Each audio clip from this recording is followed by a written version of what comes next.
Having a great Thursday.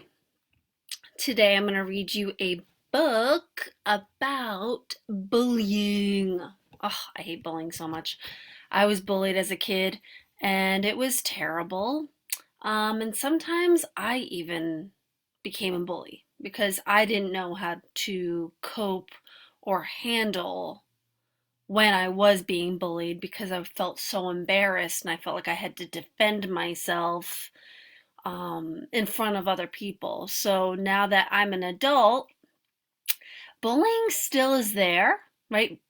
If there was no prevention or bullying prevention education as a child, and now these adults have grown up, a lot of adults are still facing bullying, whether they're the bully or they're being bullied, whether it's at work or within friends or family, like little teasing and things like that. It honestly depends on how the person is saying it and what they're how we feel, and we have to acknowledge our feelings, right?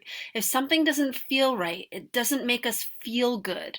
It makes us feel embarrassed or upset or feeling of disrespect from someone else, then it is an issue, right? You have to remember what are coping skills and ways to help you through the times when you are bullied by someone.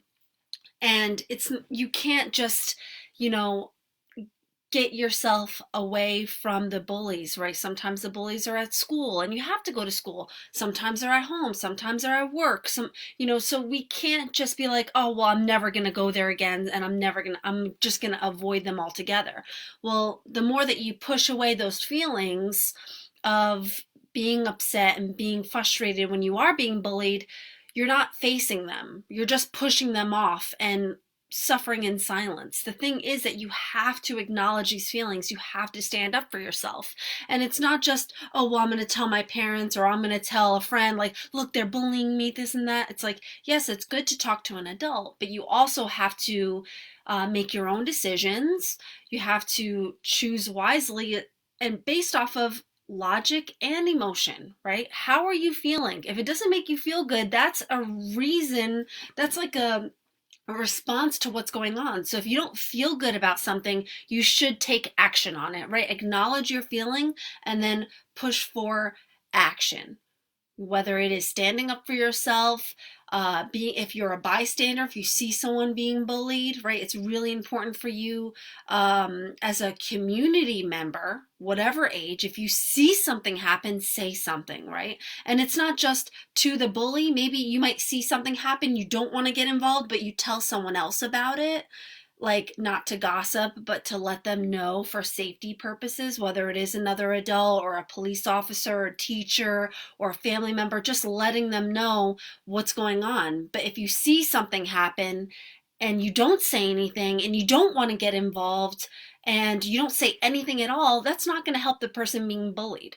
There's many reasons why people do decide not to do anything, and they are that it's kind of like a negative bystander where you see something happen and you don't want to get involved, you don't like confrontation, you don't want to also be bullied as well.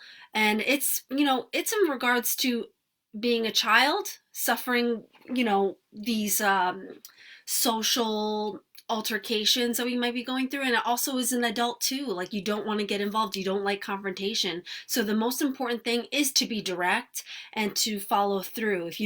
If it's something doesn't feel right within you, please act on it, whether it is talking to another adult to get that handled, or standing up for yourself, or even helping a friend and say, "Hey, don't talk to that person like that, that's not okay." Right? Think about all those other videos that have been shown on I've seen videos where people would play out and role play a bullying scenario, and then people walking by, some of them just look and just keep going, and then others do take action. And I am going to get to my book, I promise. Okay, my book today is called Freckleface Strawberry and the Dodgeball Bully. Ugh, this remembers one time when I was playing dodgeball in high school and I got smashed right into the face in front of the whole school. It was so embarrassing, but I laughed it off. You know, that's just the name of the game, right? You laugh it off, you have fun. Um, you know, no one was intending to hurt me. It was just through the game, right? But at that moment, you know, right away I was like, oh, like, I can't believe he did that. What is he doesn't like me? This and that. It's like, no, why am I playing all these scenarios in my head that are not real, right?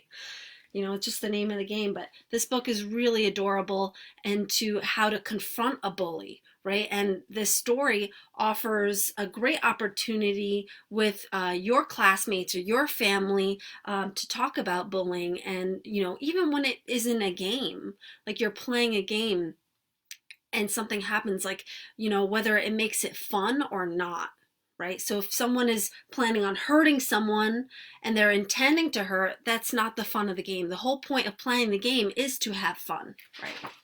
So let's see what happens with Freckleface Strawberry. She's so adorable. I love her. Freckleface Strawberry goes to school. Her mom and dad go to work, and sometimes they have to go to work early. That means Freckleface Strawberry can go to Early Bird. And at Early Bird, kids get to play before school starts. And it means you don't have to be at home eating extra breakfast, right? Extra play, not extra breakfast. Of course, everyone wants to play. And it's like she's looking forward to it. She's all excited to go, too. Freckleface Strawberry's dad drops her off at the playground. She plays foursquare and jump rope pretty good. She plays tetherball, okay.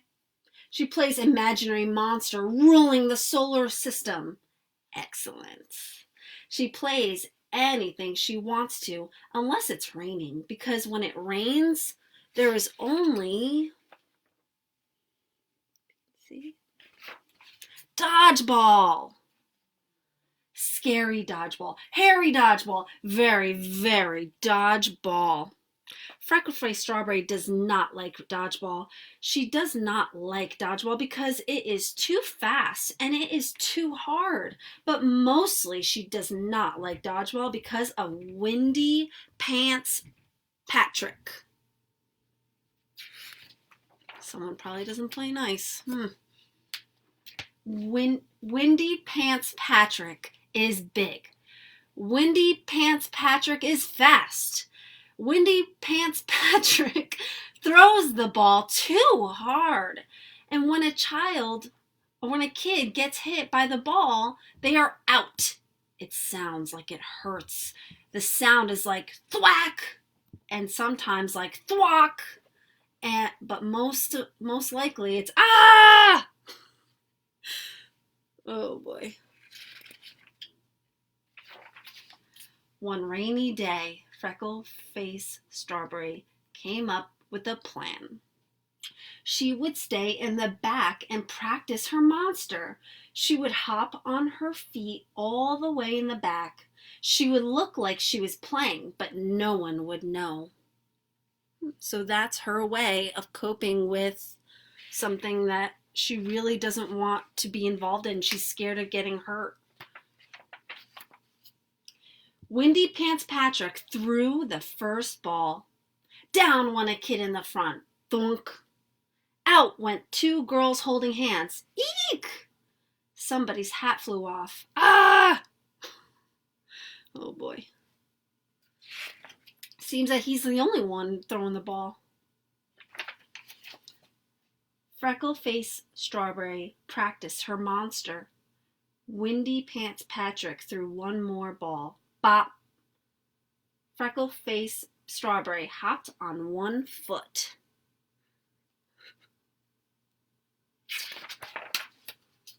Windy Pants Patrick hit the ball with his head.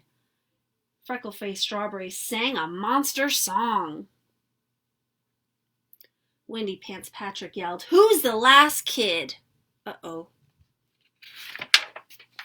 Freckleface Strawberry looked up from her game. All the kids were out. All the kids were gone. Freckleface Strawberry was the last kid. She got ready to scream. She got ready to cry. Freckleface Strawberry just knew it was going to hurt. Oh, so the dread. And then, uh-oh. Boink. You're out. I win. Ow, ow, ow. Game over. I win, said Windy Pants Patrick. What? Said Freckleface Strawberry. Did the ball get me out? And the funny thing was, she didn't really notice it. The funny thing was, it hadn't really hurt. The funny thing was, she wasn't really scared. So by going through this and facing her fears, it wasn't even that bad at all. It might seem that it's really bad. It might seem like it actually hurts. And some kids don't really play fair at all. Rawr, I'm a monster and I don't care. Hey, stop it, you're scary, said Windy Pants Patrick. So there she is with her coping mechanism of pretending to be this monster, pretending to be big and conquering the game. But it's actually scaring the guy, scaring the bully. Freckleface Strawberry said, I'm just pretending. I'm not really a monster. And Windy Pants Patrick said, okay. Just then the bell rang. It was time to go into the classroom. So stating your intention, knowing that it's okay. She even had a hand on his back saying, it's okay, I was just playing. That makes it feel a little bit better. The next day was a sunny day, and Early Bird was back out on the playground. Freckleface Strawberry and Windy Pants Patrick played Jungle Gym monkeys, and nobody got scared. So the game actually turned into them becoming friends and doing things that wasn't so aggressive. Because dodgeball can be very aggressive, because that's the whole point of the game. And there she is now, probably pretending to have that monster helping her, right? Having that imagination, and really seemed like it built her confidence, right? So I am going to, after this video, I am going to post this picture on Instagram and on, well, it's actually a worksheet, and on Facebook. It is a sheet from the work packet from Too Good for Drugs. Too Good for Violence. We use a lot of these worksheets and activities for our prevention education in the schools. And I thought it'd be a really great way for you guys at home, whether you can print out the picture or you can work on it on an iPad. You can kind of draw on it if you want. I have selected the sheet called Food for Thought. Recipes for Success, a recipe for dealing with bullies. So you can fill in the blanks, right? Thinking about, what should you do? What should you brainstorm when you're faced with a bully? Do you feel safe? Is it something that is legal and allowed? Is it what's going on in the situation, right? Thinking about these things and what could happen when you are faced with a bully. What can you do? And there's other ways to, stay.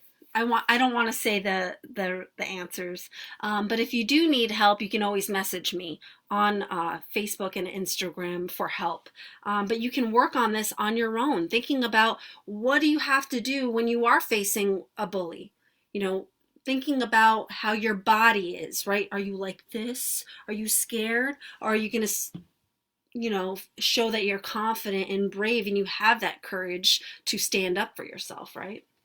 So you can work on this. And then on the bottom it says, you have been chosen to answer Dear Gabby's mail while Gabby's on vacation. Read the letter and write an answer for Bullied in Baltimore. Be sure to follow the recipe for dealing with bullies. So using this diagram, you can help this person that wrote to Dear Gabby right here, and helping them with, when they're facing a bully, what can they do? And it says, there's a kid at my school who's always picking on the boy who sits next to me. I want to help, but the bully is mean, and I'm afraid if I help, my goose I'm afraid if I help, my goose is cooked. What should I do? So he's scared. Do I confront the bully? Do I not? So you can put your own answer on here. And I'll see you tomorrow for another video and another book. Take care, everyone. Bye.